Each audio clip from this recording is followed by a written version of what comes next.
Europe 8h13, votre invité Sonia Mabrouk est professeur de philosophie politique.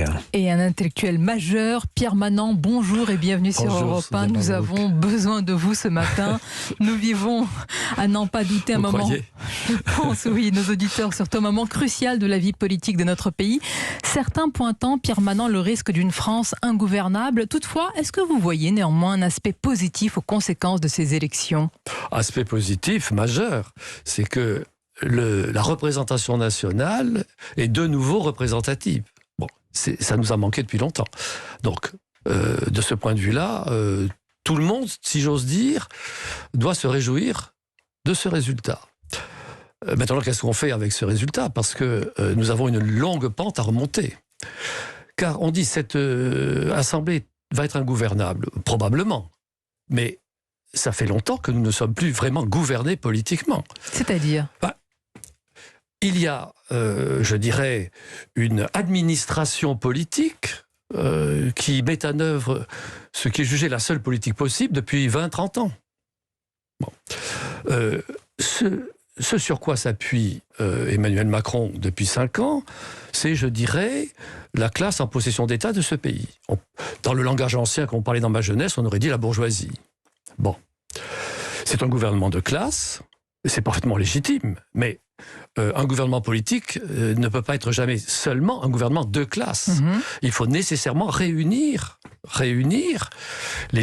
ceux qui sont satisfaits pour l'essentiel de l'ordre collectif dans lequel ils vivent, et puis ceux qui en sont insatisfaits. Alors, ça peut se faire vers la droite, ça peut se faire vers la gauche, et cette alternative entre l'union vers la droite et l'union vers la gauche a rythmé la vie de la Ve République jusqu'à ces dernières années où l'alternance alors n'avait plus de sens parce que ce soit la droite ou que ce soit la gauche, c'est la même administration politique que l'on mettait en œuvre qui était administration pour laquelle l'argument principal était qu'il n'y a pas d'alternative. Ça veut dire que depuis 20 ans, Pierre Manent, tout a changé pour que rien ne change finalement ? Tout a changé. Les deux sont vrais. Les deux sont vrais. D'une certaine façon, Emmanuel Macron, le mandat d'Emmanuel Macron a dit la vérité de ce qui se développait depuis 20 ans. C'est donc un aboutissement. C'est un aboutissement, oui. Ce n'était pas un nouveau départ. C'est un aboutissement, une conclusion révélatrice de ce qui s'était passé. Avec une élection qui reproduit donc plus fidèlement, si je vous entends bien ce matin, que d'autres, la véritable photographie de la France. Ah, de l'opinion, oui. Ça ne rend pas le pays plus gouvernable, parce qu'encore une fois, la question est la séparation des classes. La séparation des classes. Alors, on est au point où, n'est-ce pas, comme Tocqueville le disait pour la fin de l'Ancien Régime, la séparation des classes qui fut le crime de l'Ancien Régime est devenue son excuse. Et aujourd'hui, je dirais que la séparation des classes, qui est sinon le crime, du moins la faute de la classe dirigeante, va devenir son excuse, ou devient son excuse, parce que la France sera ingouvernable. Donc, la tâche à accomplir est une immense tâche, et des deux côtés. Pas seulement du côté de la classe dirigeante qui a regardé avec mépris ce pauvre pays, qui ne savait pas dans quel monde il vivait, ce pauvre peuple engourdi, enfermé, chétif, rabougri, que l'on consentait à peine à regarder, n'est-ce pas ? Car le regard porté vers le vaste monde et les flux qui le parcourent, on n'avait pas de temps pour regarder ce peuple incommode. Peuple incommode qui en fait a tout de même été très passif. Pendant longtemps. Il a été passif, il s'est exprimé. Donc, la tâche aujourd'hui vient des deux côtés. À la classe dirigeante de se rendre compte qu'enfin, elle avait abandonné des grands pans de la vie nationale. Elle a failli. Elle a assisté indifférente à l'évidement industriel de la France. Elle a assisté indifférente à l'affaissement de l'éducation nationale, et elle a assisté indifférente aux effets et à l'ampleur des flux migratoires. Donc, sur toutes ces questions, il faut qu'elle ressaisisse les instruments de gouvernement, et ne pourra les ressaisir que si elle parvient à persuader une partie du peuple, en effet, qu'elle prend compte ses désirs. Mais ce que vous nous décrivez, Pierre Manant, est abyssal. Évidemment, on le perçoit, on l'a ressenti depuis des années. Ce que vous décrivez sur l'école, et on peut évidemment parler de l'hôpital, d'autres pans de notre société. Mais alors, quel sursaut! Vous dites que la classe dirigeante doit se saisir de ces outils. On voit que le président, là, il y a quelques, agitations politiques. Il reçoit le président de groupe. Mais plus largement, la question est, Emmanuel Macron, sur quel projet va-t-il gouverner? Est-ce que c'est clair? Est-ce qu'on le sait? Si vous le savez, dites-le vite, parce que le président de la République, qui sait parler, qui parle volontiers, ou qui parlait volontiers, depuis des semaines, ne dit plus rien. Pendant la campagne des législatives, il n'a rien dit. La première ministre n'a rien dit. Et nous avions appris que le lendemain du résultat des élections législatives, il y aurait des assises de la refondation. Donc, le président envisage une refondation sans avoir expliqué en quoi cela consisterait, alors même qu'une nouvelle assemblée est élue. Qu'est-ce que cela veut dire? Cela veut dire qu'il contournait dans son intention, dans son projet, consiste à contourner entièrement l'institution représentative à laquelle les Français viennent de voter. Et là, il ne le peut plus. Donc, là, il ne le peut plus. Bien. Mais alors, que peut-il faire? Est-ce que le roi est nu? Est-ce que vous rejoignez l'analyse, Pierre Manant, de ceux qui voient le spectre d'un quinquennat mort-né? Écoutez, l'impasse dans laquelle se trouve, la difficulté dans laquelle se trouve le président, c'est la principale difficulté, bien sûr, parce que c'est lui qui gouverne, en principe. Mais c'est l'impasse aussi des autres forces politiques. On ne le dit pas assez. Car Pourquoi? les Républicains, qu'est-ce qu'ils vont faire? Ça fait des années et des années qu'ils sont dans une ambiguïté totale. Mais vous voyez qu'on loue leur résistance ce matin. Ils invoquent le gaullisme, mais ils font le contraire. C'est-à-dire ils ont entièrement, du moins en tant que gouvernement, je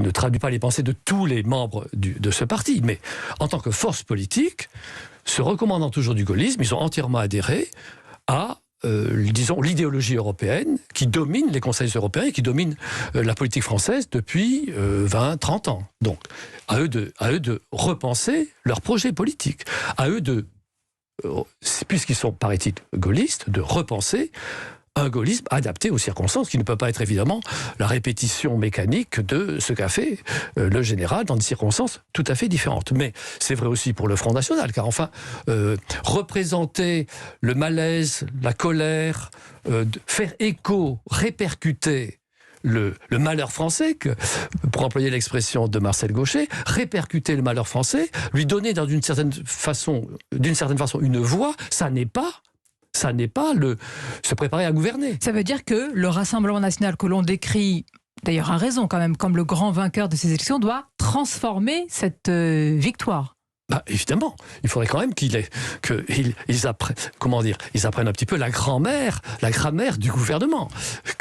On ne peut pas simplement se mettre dans une posture où l'on tourne le dos, où l'on méprise la classe dirigeante comme la classe dirigeante vous méprise, n'est-ce pas? Des deux côtés, oui. Il faut retrouver les voies d'une action commune. Pierre Manant, ça veut dire que ce matin, vous nous dites au micro d'Europe 1, en réalité, Emmanuel Macron, oui, doit peut-être revoir toute la culture politique et la sienne et la grammaire, mais aussi tous les autres partis. On a passé la droite, les LR, le Rassemblement national. Jean-Luc Mélenchon, qui a tenté un coup politique hier en proposant un groupe unique à la NUPES et à tous les autres partis de gauche, proposition immédiatement rejetée. Est-ce qu'on a aussi atteint là les limites de cet attelage? Je pense. Il a un instinct politique, disons, plus aiguisé que la plupart de ses concurrents. Il a senti que le malheur français, il a senti à sa manière le malheur français, c'est que les Français avaient le sentiment que, comme peuple politique, ils étaient dépossédés de leur être, de leur substance en quelque sorte. Donc, il leur propose d'être un autre peuple politique, mais un peuple politique formé. Il a rêvé de ce nouveau peuple. Il l'a théorisé. Oui. Il l'a rêvé, et à force de le rêver, à force de l'annoncer, à force de le déclarer, il a cru qu'il était là. Et c'est un échec. Il n'est pas là, ce nouveau peuple. En tous les cas... Nous verrons, mais je ne pense pas qu'il soit là. Donc, ce que nous devons tous faire, et c'est un point sur lequel il peut y avoir une sorte de réconciliation, dans le projet au moins, c'est-à-dire retrouver une France capable de se gouverner elle-même et de se juger digne de se gouverner elle-même. Car enfin, ce qu'on nous explique depuis des 30 ans, c'est que nous sommes indignes de nous gouverner nous-mêmes. Si nous ne nous sommes pas tenus en lisière par une foule de juridictions internationales, européennes et aussi nationales d'ailleurs, avec nos trois cours constitutionnels, nous sommes perdus. Donc ce n'est pas seulement un moment de vérité pour ceux qui nous gouvernent, c'est un moment de vérité pour les gouvernés que nous sommes. Pour les autres partis et pour les gouvernés que nous sommes, car enfin, nous sommes très bons pour la critique, mais qu'est-ce que nous voulons vraiment ? Alors, nous sommes européens, mais nous acceptons depuis 30 ans que l'Europe soit impuissante, mais nous disons que la prochaine fois, elle ne le sera pas. C'est pas bon.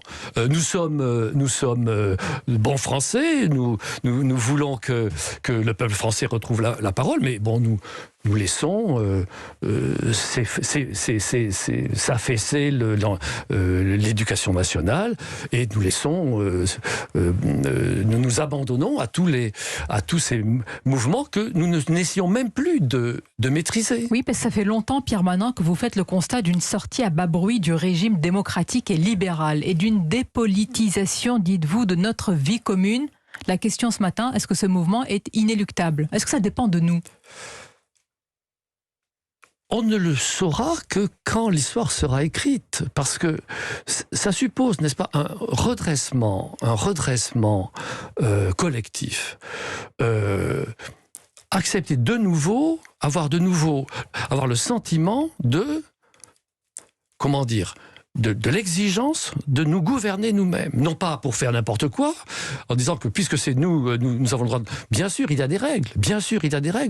Et il y a des règles morales, il y a une loi naturelle, comme on dit dans certaines traditions. Mais enfin, avons-nous ou non le droit de nous gouverner nous-mêmes ? Or, ce droit, nous nous le sommes retiré depuis 30 ans. Donc, la question est, allons-nous de nouveau, dans le cadre européen certes, mais retrouver le droit de nous gouverner nous-mêmes, parce que c'est la seule possibilité de vivre politiquement, car l'organisation européenne, on voit bien comment elle est, elle repose sur la dépolitisation de la vie commune. Donc, il ne va pas y avoir une Europe pour succéder aux nations, parce que s'il y a une Europe, il y aura une politique européenne, et c'est ce dont nous ne voulons pas. Imaginez un peuple européen devant aujourd'hui l'obligation... Parce que vous dites que le peuple européen n'existe pas en tant que tel, la souveraineté européenne n'existe pas en tant que tel. Quand M. Macron... Qu'a théorisé aussi M. Macron. Oui, mais quand Emmanuel Macron va à Bruxelles ou à une réunion européenne, et comme ses collègues, au nom de quelle légitimité y va-t-il ? Il y va parce qu'il est notre élu. Il y va en vertu de la souveraineté nationale. Et ensuite, il nous dit qu'elle n'existe pas, c'est la souveraineté européenne.